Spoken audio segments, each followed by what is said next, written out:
Two Carroll County girls have gone missing near the Monon High Bridge Trail in Delphi. The two 13-year-old girls went missing hours ago.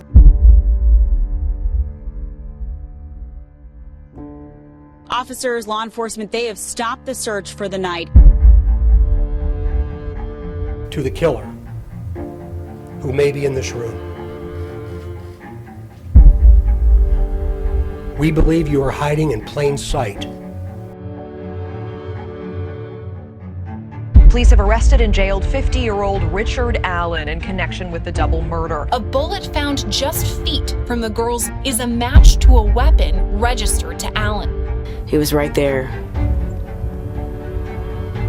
living life every day. We have seen theories about, drug dealers who actually did it, about Satanists who actually did it. Most of us have never heard of Odinism. Odinism. That it was a given that someone was trying to replicate a Germanic rune script, possibly associated with Odinism.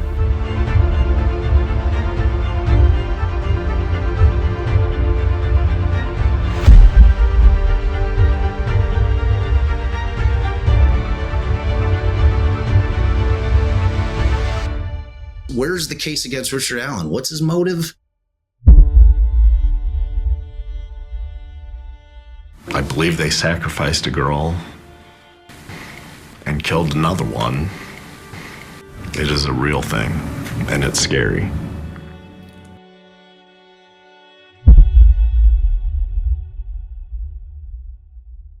Welcome to the broadcast. This video discusses sensitive topics and is intended for a mature audience. Welcome to part 2 of the Delphi playlist. Previously, I did an overview of Odinism. The presiding judge in the Delphi case, Fran Gull, barred the Odinism theory from the trial. This would have been a key angle for the defense. But since Odinism has been excluded from the trial, we will delve more deeply into runes here instead. I will also release another video about how tarot cards may connect to this case as well. This trial is also not widely available to the public. No cameras are allowed, and any audio or transcripts are also not available yet. I have done the best I can to make this an accurate video, but facts may change. I'm going to build some context, so stick with me, it will be worth it. Just a quick recap, and as always, pause when you need to do so. As many of you will already know, the defense strongly believes that Richard Allen is innocent and didn't harm Abigail Williams and Liberty German. Their defense has been that Nordic symbolism was used in a ritual scene left behind by the killer or killers, and that several locals known to the girls practice a modern version of old Nordic beliefs. In the context of this case, we'll call it Odinism for short.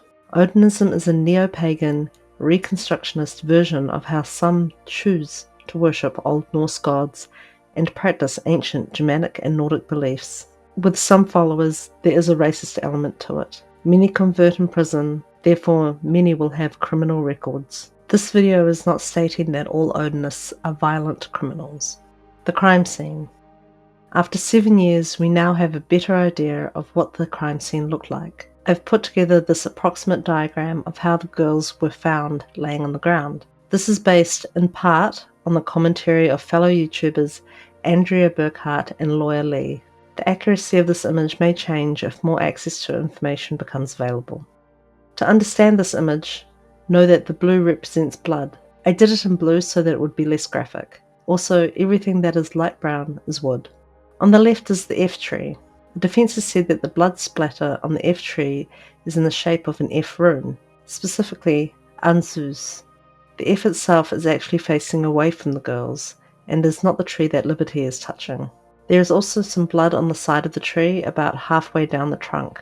Both girls were very pale, and one of the first people to the scene said that he thought they looked like mannequins. This person's mind might have registered them as looking this way because of how pale they were, but also how they had been posed. Both had a small amount of blood at the back of their heads, presumably from their throat injury due to the position that they ended up in. Abigail has been redressed into Liberty's partially damp clothes, but was wearing her own shoes. She was clean, pristine, almost washed looking. There was not a lot of blood in her or the surrounding area, given that her throat was fatally injured. One of her legs was bent and positioned under the other leg. There were 3 sticks laid on her, and they formed a type of cross. According to the defense, this is the rune Hagal. The branches that were supposedly placed to look like antlers were not brought up in court from what I've heard, so I can't confirm these. However, the antlers were mentioned in a defense Frank's motion prior to the trial. When Abigail was turned over, Liberty's shoe was under her. Then under the shoe is Liberty's phone with a Harry Potter case. The unspent gun cartridge, which supposedly links Richard Allen to the scene, was found between the feet of the victims. The bullet was sort of pressed into the ground at about a 45-degree angle. The pointed end was facing down and the prime end was showing. There was a tea towel-sized spread of blood about 2 feet from both of the girls. Liberty was not dressed at all. Her head was turned to the side, her eyes and mouth were open. There was blood in her upper chest clavicle area that is about the size of a bib. There was blood on both her hands. It has been suggested that this was a natural reaction from her to cover her wound when it was inflicted. Liberty had blood dripping up her face. This is like she was hung or carried upside down, which is quite strange and lends to her having been staged. There was blood on her back. 2 sticks were laid on her. These could form the rune Northese. According to the pathologist, it would have taken about 5 to 10 minutes for each girl to pass away from their injuries. He surmised that Abigail would have taken longer to pass away than Liberty. It appears that no swabs were taken from the neck lacerations to test if there is any mixing of the blood between the girls. This could have determined the order in which they were attacked, because the weapon may have held that DNA. The branches were not collected as soon as the scene was processed. They were collected 3 weeks later. There is no indication that the correct branches were collected. In August 2024, Dawn Perlmutter, author of Investigating Religious Terrorism and Ritualistic Crimes, testified prior to the trial about this scene. Perlmutter trains FBI and DEA agents to identify ritualistic murders. Here's some of her thoughts. This is a classic ritual murder. Ritual homicide involves acts that go beyond the actions necessary to conduct the crime or elude the police. It has all of the elements. It has symbols at the scene. I've included this audio to establish that the scene is by definition a ritual that has been carried out, and a credible expert agrees. Now that we know approximately what the scene looked like and can agree that it is a ritual for the sake of this video, let's get into rune use and then do a very thorough breakdown of the alleged runes at the scene. A brief history of runes. The word rune means secret, mystery, magic, a secret conversation, whisper or murmur. If you were to speak them, they might have been used in a quiet chant. The typical Germanic and Nordic runes that we think of are based on older systems. The exact history of runic-style writing is debatable, but eventually a Germanic runic system emerged and more alphabet systems developed from this. This map should help give you an idea of the area in which the Germanic peoples lived. The runes we are talking about for this case are related to Proto-Germanic and Proto-Norse alphabet systems. To simplify this video, I'll refer to both as Germanic, Norse, or Nordic. Don't let the word Germanic fool you. The language did not come from German. The word Germanic actually comes from the Roman word Germani, meaning people to the north, during Roman times. English and the term German came later. Nordic mythology offers one origin where it is Odin that gave us the runes. He hung from the world tree Yggdrasil, sacrificing himself for knowledge and the understanding of the runes. Then he gifted the runes to humanity. Historic rune use. Runes were used on fixed artifacts, like standing rocks, but also on jewelry, weapons, and talismans. The Prose Edda. The 13th century Prose Edda is an Old Norse textbook compiled in Iceland. Within it is the most comprehensive collection of Norse mythology and myths of the northern Germanic people. These myths have been used by modern users to give meanings to runes as we understand them today. The meanings subscribed to by more New Age users differ to their original meanings. Types of Germanic runes. The three principal rune systems are the Elder Futhark, Younger Futhark, and the Anglo-Saxon Futhark. There is another type that ties directly to Odinism and openly racist groups. These are called the Armanen runes. Elder Futhark goes back to about 1600 years ago, where the earliest Scandinavian runes can be found. The word Futhark comes from the first 6 letters of the Elder Futhark alphabet. Modern rune users typically use Elder Futhark for their magic, but nobody really knows exactly how runes were practiced hundreds of years ago. The meanings of most of the Elder Futhark runes have not been finalized by historians, and I take any Elder Futhark meaning that I find with a grain of salt. But for the sake of this video, we will have to assume some level of accuracy and universal meaning. Younger Futhark. The Younger Futhark came after the Elder Futhark, but the meanings of these are better understood. There have even been prayers written in these runes. See this carved object. These cattle bones found in Oslo, Norway, are inscriptions in both Nordic and Latin. When translated, they form a Latin prayer, which is, of course, Christian. What I'm trying to say here is that runes have been used by many different types of people with varied beliefs. So to use runes does not mean that an individual is necessarily a convert to Odinism. Anglo-Saxon Futhark. These are the runes used by those that lived in what is now Britain. It is a very similar system to the Elder and Younger Futhark. Armanen runes. The name Armanen has roots in the words Aryan and Ariosophy. This system is not on par with the ones I've just mentioned. Armanen symbols are classed as pseudo-runes and not a true Germanic runic form.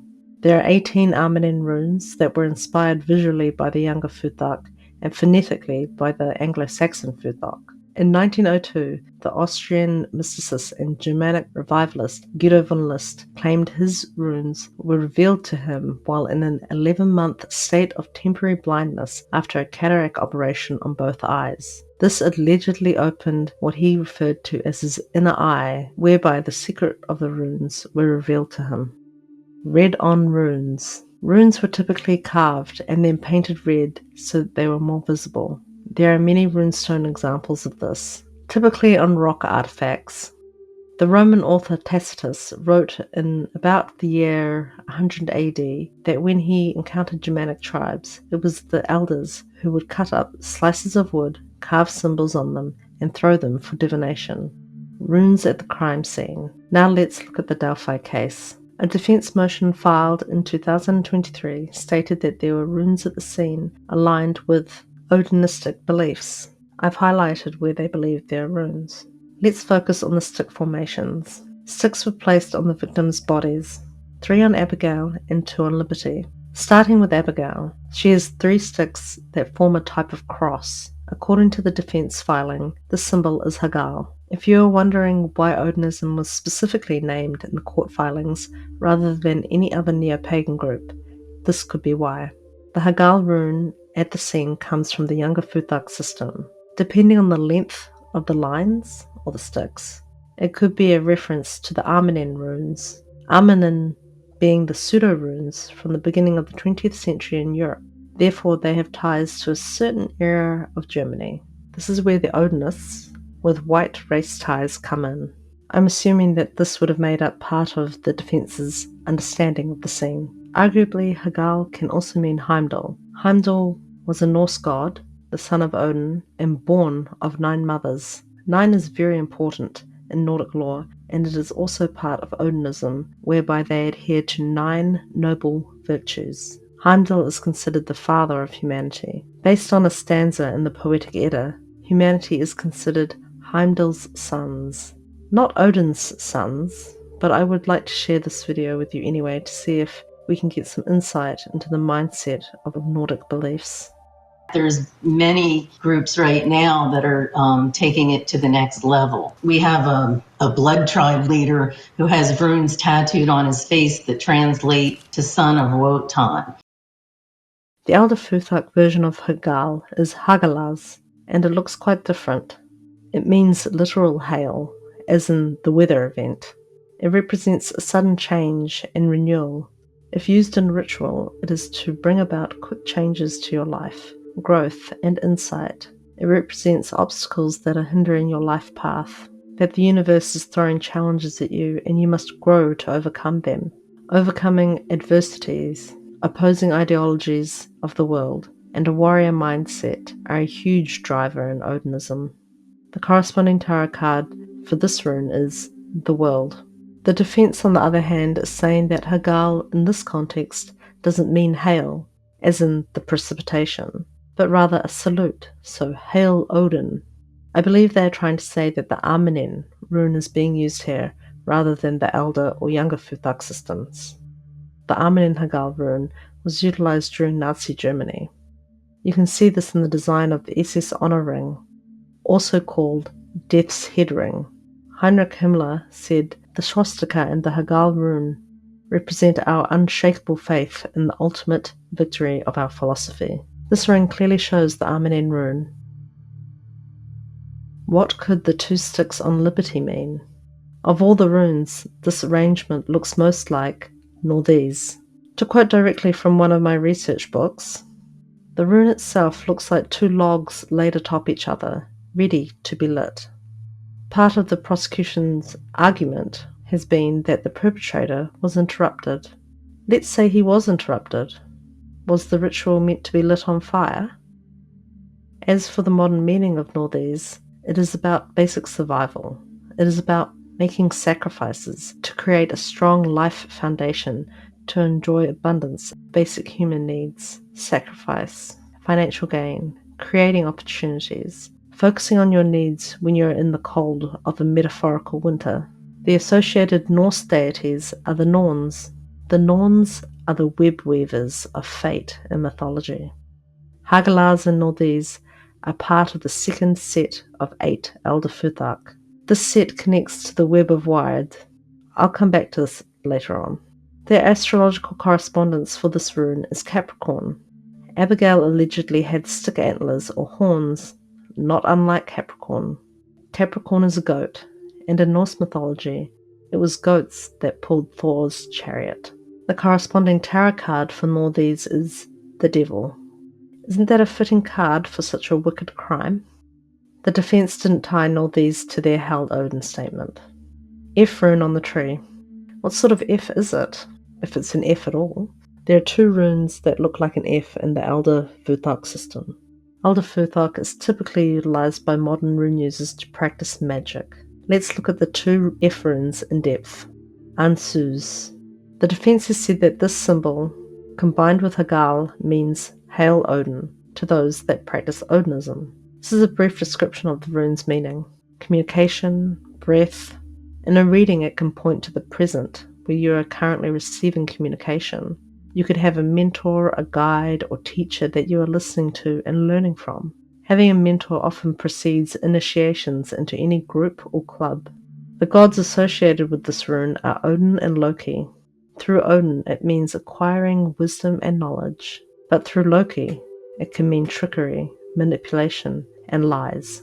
I think here the intention would more likely be Odin, but oh boy, has it reversed to become Loki. If we go back to Liberty, she is placed touching the tree with her hand. The Anglo-Saxon runic correspondence for ash tree is Ansus. White ash trees constitute about 20% of the forests in Indiana. I don't believe the court cases mention testing for the type of tree this is, nor the type of trees that the sticks were taken from. The corresponding tarot card for Ansu is Death. The astrological correspondence is Scorpio. I would just like to note that scorpionic characteristics, especially in relation to true crime, often show us revenge or jealousy as being a factor. Does this mean the perpetrator knew the girls? Fehu. This is the first Futhak in the Elder, Younger, and Anglo-Saxon systems, as well as Armenen. If we're not convinced that the defense is correct in saying that Ansu is the rune on the tree, then this is another F-shaped rune alternative. The meaning of this rune, in short, is abundance, wealth, a heavy financial focus, and it can be used in a past, present, or future position, Looking for new opportunities or collaborations? This rune says to look out for a dream to help guide you. Corresponding tarot card for this rune is the Tower. The astrological correspondences are Aries and Scorpio. Again, Abigail had stick antlers or horns, not unlike Aries. Aries is a ram, and in Norse mythology, Heimdall, yes, Heimdall gets another mention, is heavily associated with rams and sheep. The ram is a symbol of bravery. It is noteworthy that both sheep and goats were used as sacrificial animals in Nordic culture. An initiation. What do the runes mean in Delphi? I'm not entirely convinced that the symbol in the tree is necessarily Anzu, or Odin, because Fehu looks so similar. They're both F-like in shape, but I can see why the defense would like it to be Hail Odin, as it simplifies their argument and points to a third party. However, it only takes into account 2 of the 3 obvious runes. They're saying that Hagal Ansuz means Hail Odin, but what about the sticks on Liberty? They seem to mean Northese. Were the runes supposed to just be read as Abigail's rune and the tree rune? Or are they supposed to be read as Abigail's rune, Liberty's rune, and the tree rune all at once in one scene? In my research, to read runes you can use spreads. There are a number of different ways to do this, just as there are layouts in tarot card readings. One spread that really stood out to me was the 3 rune spread. Each runestone thrown represents the past, the present, and the future. Earlier I mentioned that Hagalaz and Northese are part of the second set of 8 Elder Futhak, and that this connects to the Web of Wythe. The Web of Wythe is a new Nordic concept of interconnectedness between the past, present, and future. According to Norse myth, a web was intricately woven by the Norns. These are the deities associated with Northese. They're essentially a Nordic version of the Greek fates. If we are to discuss fate, then we cannot overlook the fact that this place is named Delphi. The most famous seer has to be the Oracle of Delphi in the heart of ancient Greece. I don't know where Odinism stands with spider symbology, but see this photo of a white supremacist at a rally. He is wearing a spider. I cannot confirm his reasoning for this, and it could be unrelated to what I'm talking about. I just say that it could support this past, present, and future rune spread idea. Here are 2 hypotheses for a 3 rune spread.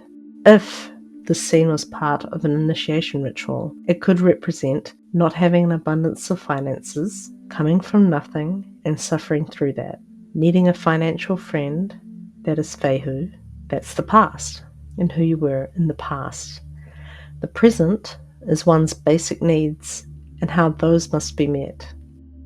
It is the long struggle to get what you need, that is Hagal, in the present. Changing a mindset from what you once believed in to possibly something more extreme. That could be Northese. This is the future. Possibly the future of the newly initiated. Now the defense theory. We remove Fehu and replace it with Ansus. One way of doing an Ansus clarity ritual is to build an altar. A representation of Odin needs to be used and placed in the northern position of the altar.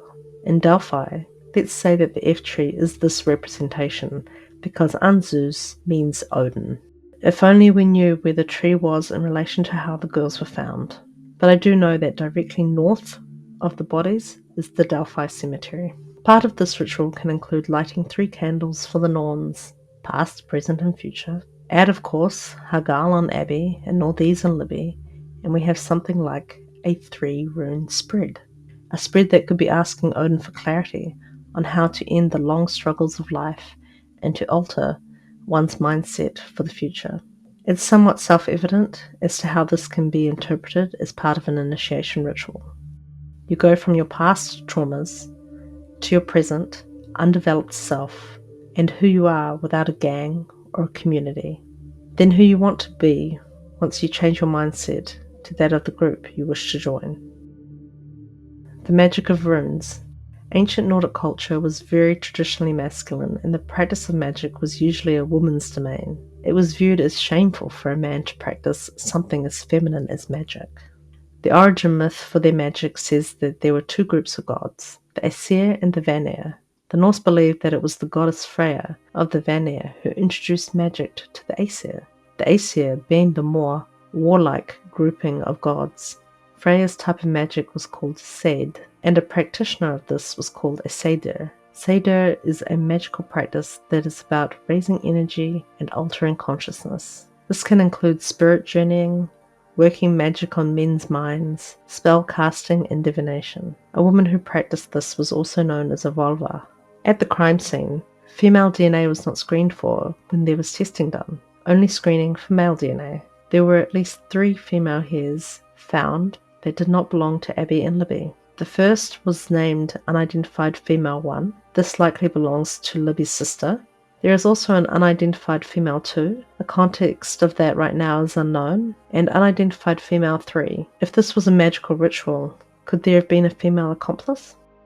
It is believed that it was Odin who gave the runes to humans. After he sacrificed himself to learn their meanings, Odin was on a determined mission for knowledge, wisdom, power, and practiced magic. He was the exception to the typical gender role. He even sacrificed his eye to Mimir's well, and then threw himself on his spear in a kind of symbolic ritual suicide. Ritual has been huge in this case. I went into it in my previous video, but since then there's been an update. Richard Allen has confessed 61 times to the murders. The number 61 is associated with ritual murder, church, and Jesus. Jesus is the most famous human sacrifice of them all. As for the actual magic of runes, when I was researching this topic, I gotta say I had some uneasy feelings about runes. The first instance was while reading. I got a download on how to make rune stones that are very accurate. I'm a bit loath to share this, as I don't want to encourage it because I believe it to be risky.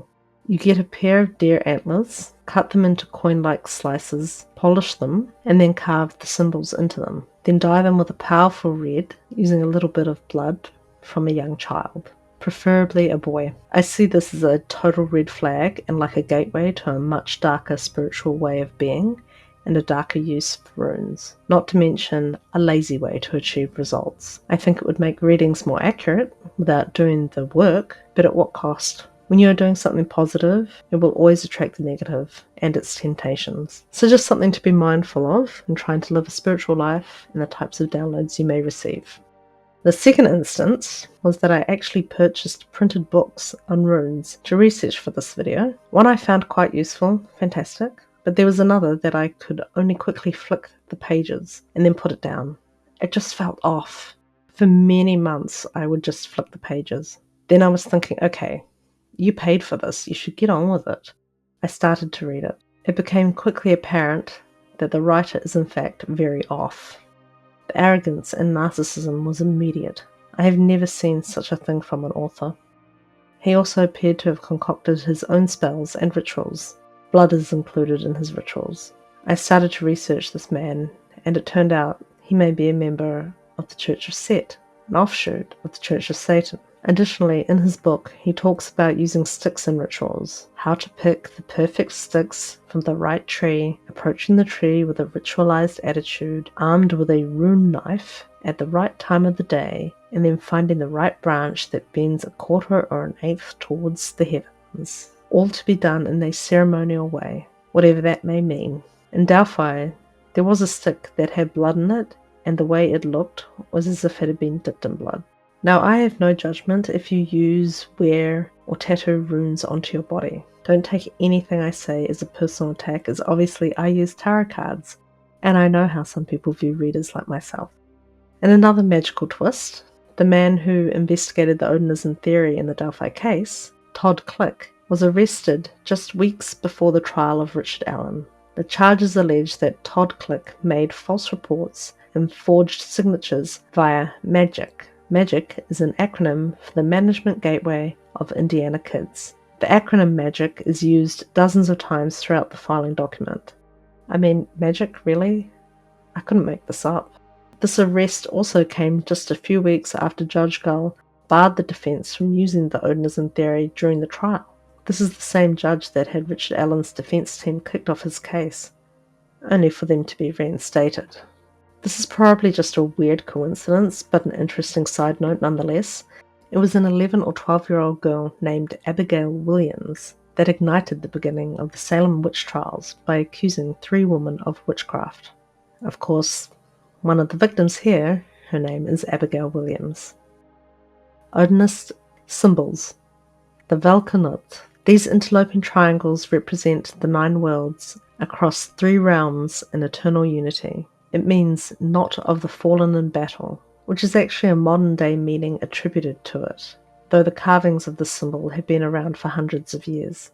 In late 2022, there was a psychic on YouTube that believed he saw triangle tattoos in the Idaho 4 case. At the same time, I had been feeling that there was an extremist element to the Idaho 4 case. This is mentioned in my Idaho playlist. Subsequently, I started researching triangle tattoos and came across the Valkanut. This is a common prison tattoo. Also, shout out to Drip Drop at Crime Circus for posting a video in September 2023 about the possibility of Odinus in the Idaho 4 case as well. Remember, a defense motion mentions interlocking triangles on the badges worn by the facility guards where Richard Allen was being held and allegedly threatened. As far as I know, the symbol was not at the crime scene. In my opinion, based on my observation of Odinus, I wouldn't expect these triangles to appear in a ritual, but perhaps on the perp themselves in the form of a tattoo or necklace. These triangles could support that neither Richard Allen in Delphi or Brian Koberger in Idaho are guilty or the sole participants in these cases, as they lack the criminal records and so far don't appear to have any tattoos. German Liberty, or Liberty German. One of the victims is named Liberty German, so of course we need to talk about the symbol used historically by Germans, and the most famous rune of them all, the Filfot, also known by its Sanskrit name, the swastika. This rune goes back to Old Germania and symbolizes the sun. The Holocaust is a prime, if not the prime, example of the effect a symbol can have to gain power. They did what they did, and now that symbol is one of the most famous and recognizable symbols in the world. The Filfot symbol, when recreated using leg positions, can be seen on the Hanged Man tarot card. This is how Abigail Williams' legs were positioned. I'll cover this and so much more in my next video where I discuss the positions of the girls and how they appear to represent tarot cards. The Triskelion. Though this is originally an ancient symbol common in Celtic and Greek culture, neo-pagans have adopted the Triskelion in a bastardized form. See the Odinic Rite logo. In its original form, the 3 spirals of the Triskelion represented 3 bent human limbs, typically legs. There seems to be no universal agreement on what this symbol actually means. However, my takeaway has been that it represents balance in any sort of intended trinity. For example, in Celtic mythology, it could be the maiden, mother, and crone. It could mean earth, wind, and water, or the 3 realms of existence, like the Valkanut. What is most important here is that there seems to be a visual link between leg positions, the Filfot, and the crime scene, tying together that there may be a message in the trinity of runes here, rather than just 2 runes which mean Hel Odin. As a side note, some people view the Triskelion as evil. A Triskelion can be drawn to look like 666, but this is such a commonly used human symbol. I've seen it on things like anime, and even on the hand of a policeman in body cam footage of Gabby Petito and Brian Laundrie. In that case, Brian was into some pretty dark things. His eyes also went very dark when he was over Gabby's body. Very different from their Instagram photos. Odin's Spear Rune. Odin's Spear is the last rune in the Anglo-Saxon Futhok system. One of the guards that was watching Richard Allen in maximum security had this tattooed under his eye. Mr. Jones had it tattooed under his right eye. From the best we can tell, it looks a lot like Odin's spear. He had several tattoos on his forearms, including the interlocking triangles that are on his face. Neo-pagans seem to have a habit of adopting symbols. Is it then plausible that a pseudo-rune from the Armenian system, made from sticks, was mixed with a symbol from the Elder Futhak on the tree to say Hail Odin at the crime scene? Or is it staged to mislead? Is someone making up their own ritual? Am I looking into this too much? Should Odinism have been allowed in the trial? Leave your comments below. This has been my analysis based on information available for the Delphi case. Facts may change. Subscribe to get my next video. Thank you for watching.